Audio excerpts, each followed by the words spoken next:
Hello again. Today I'm sharing with you something I've been wanting to do for a long time now.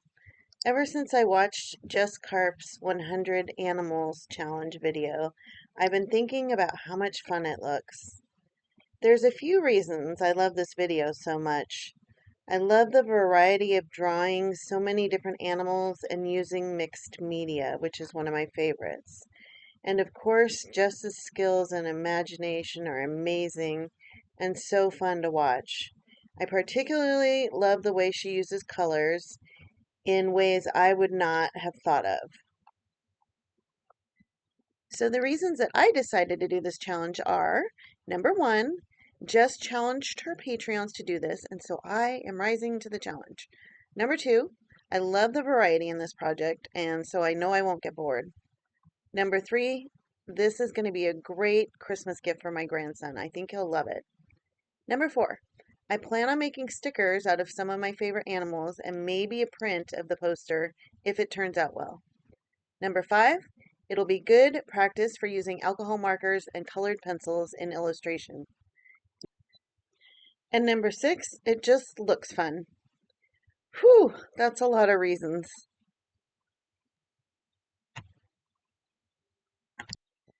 The first thing I did was to create a list of 100 animals. I looked on the internet for reference photos, and I tried to choose different images and poses for my animals.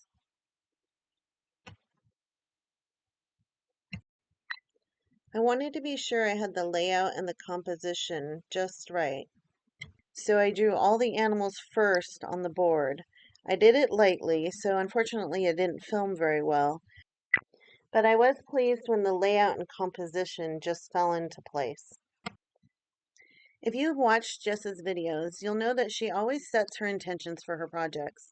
So here are mine. Number one, I'm going to create a mixed media illustration of 100 animals using markers and colored pencil. Number two, I want to learn to layer and use alcohol markers and colored pencils together. Number three, be adventurous and bold with color. No time limit. And number five, I want to be inspired by Jess, but trust my own creative instinct. Step one accomplished. Now to start the fun stuff. At first, I was drawing and coloring each animal, and all was going well. I thought my animals were cute and well drawn, but kind of boring, actually. The one thing I wanted to learn from Jess's video and then try on my own was how to create the vibrancy and color through layering, and also how to think outside the box when choosing colors for the animals. So I thought I would be adventurous and add some purple onto my gorilla. I especially wanted the gorilla to turn out well as it's my favorite animal. Unfortunately, it ended up way too dark. I tried to cover it with some lighter pencil, but it was too late. I had ruined the poster. So I decided to start over. Okay, so here we go. This is 100 animals, and this is over 30 hours of illustration condensed into less than an hour. I really hope you enjoy the video, and I'll see you at the end.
After drawing and coloring animals for a while, I got into a groove once I had kind of figured out a process.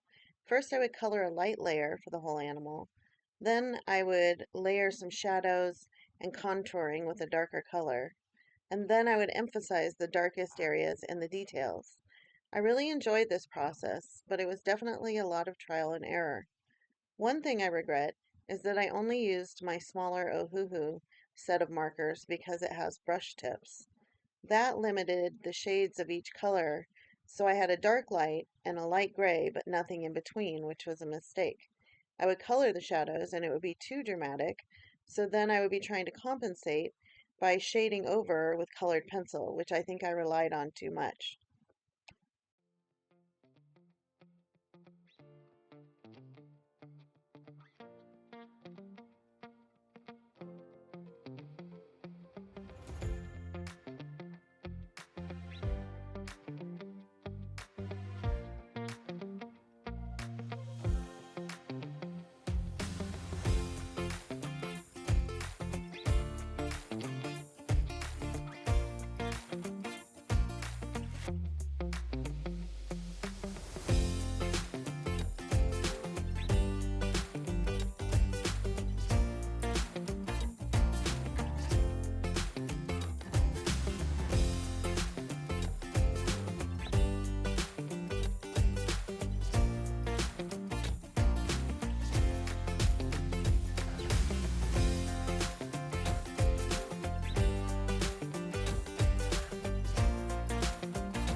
About halfway through, I was looking at my poster from a step back and realized I found it still too boring and lacking of color. I had to be more adventurous.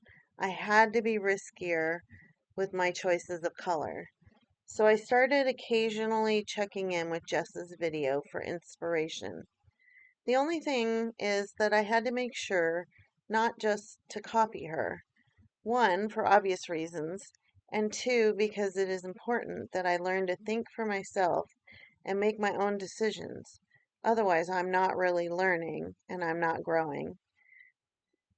So I became determined to try new ways of using colors on my animals, which felt scary because I didn't want to ruin hours and hours of work and have to start the whole poster over again.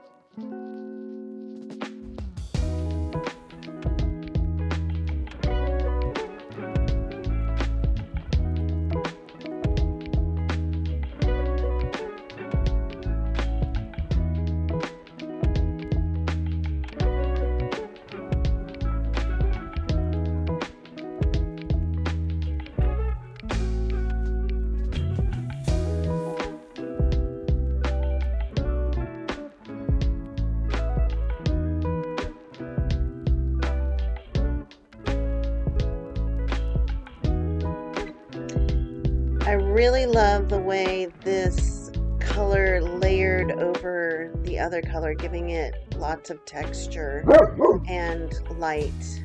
Sorry about my dog.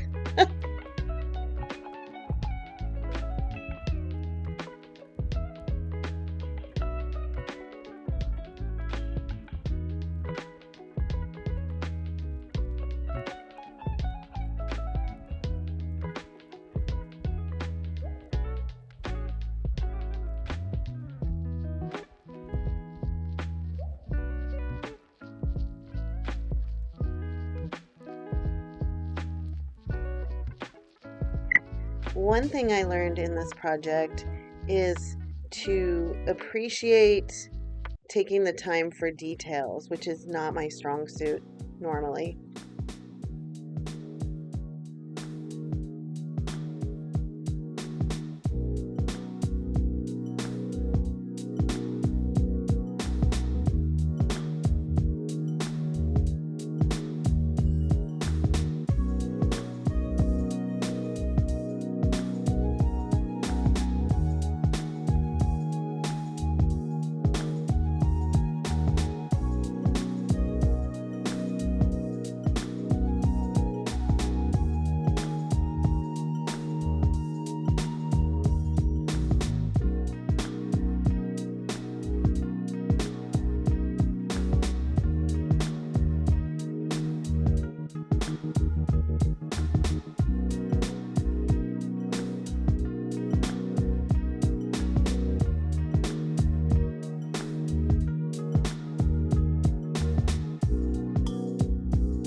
And it's done. I absolutely love it. I had so much fun and I'm really happy with the way it turned out. And I definitely learned to think outside the box with my color choices and be more adventurous. You know, I enjoyed it so much, I think I might even do a 100 ocean life challenge next. Unless y'all have another great challenge idea for me.